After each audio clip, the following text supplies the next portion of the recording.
Hello, మనం ఇప్పుడు బెంగళూరులో ఉన్న పునీత్ రాజ్ కుమార్ గారి సమాధి బయట ఉన్నాం.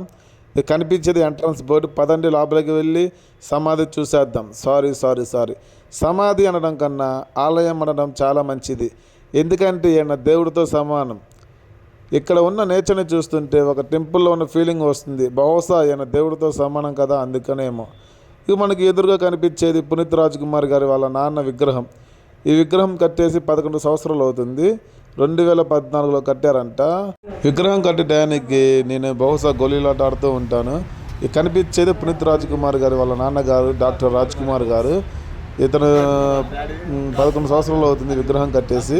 2014లో కట్టారు. ఇప్పుడు మనకు కనిపించేది ఆడిటోరియంలో చిన్న చిన్న ఫంక్షన్స్ చేస్తూ ఉంటారు. ఇక్కడ కింద కనిపించేది ఒక గృహ. ఈ ఆడిటోరియం మరియు ఈ గృహాన్ని చూసుకోవడానికి ఇక్కడ మనకు ఒక బాహుబలిని పెట్టారు.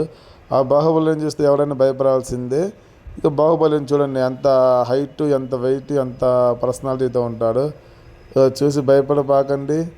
ఇతని పేరు వచ్చేసి కొండయ్య అంట. అదేం పేరు అని అడిగితే ఒకప్పుడు నేను కొండల్ని వండి చేతితో పిండి చేసేవాడంట. చూడడానికి మన గాంధీ గారి తమ్ముళ్ళలాగా ఉన్నారు. ఈయన దగ్గర 113 సంవత్సరాలు అంటే ఎవరు నమ్ముతారా ఫ్రెండ్స్? నమ్మితే కామెంట్ చేయండి. సురుసాయి ఇలా మనం ముందుకు వెళ్తామంటే పునీత్ రాజ్ కుమార్ గారి సమాధి దగ్గరికి వచ్చేసాము. ఆయన చనిపోయి 4 సంవత్సరాలు అవుతుంది. 2021లో చనిపోయారు. ఈ నెల 29 తారీఖున డెత్ యానివర్సరీ చేస్తున్నారు. ఇదిగోండి, ఇక్కడికి చూడడానికి ఎంతోమంది వస్తూ ఉంటారు. వేరే ఊర్ల నుంచి, డిస్టిక్ నుంచి, స్టేట్స్ నుంచి, వేరే కంట్రీ నుంచి వచ్చేవాళ్ళు ఉన్నారు. ఎందుకంటే ఈయన అలాంటి వ్యక్తి. చూడండి, బ్లూ కలర్ షర్ట్లో ఒక దేవుళ్ళగా నవ్వుతూ వెలిగిపోతూ ఉన్నారు. ఈయన ఇక్కడ 45 ఫ్రీ స్కూల్స్ పెట్టారు పేద విద్యార్థులకి.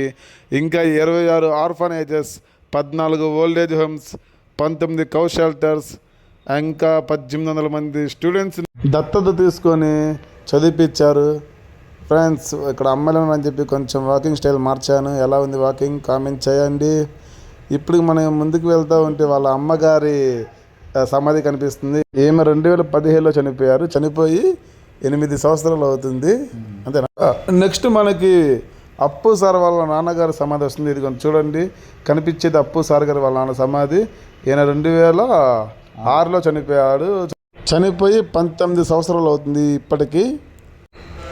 ఈయన కొన్ని వందల సినిమాలు తీశారు. ఇక్కడ మనం బయటికి వెళ్ళేటప్పుడు ఈయన ఎన్ని సినిమాలు తీశారో అన్ని పోస్టర్లు వేశారు. చాలానే తీశారు ఫ్రెండ్స్.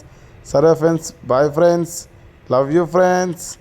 చూడండి, మా కెమెరామెన్ కళ్యాణ్ హెలికాప్టర్లో వీడియో తీస్తున్నాడు. Like, share, comment and subscribe. జై బాలయ్య.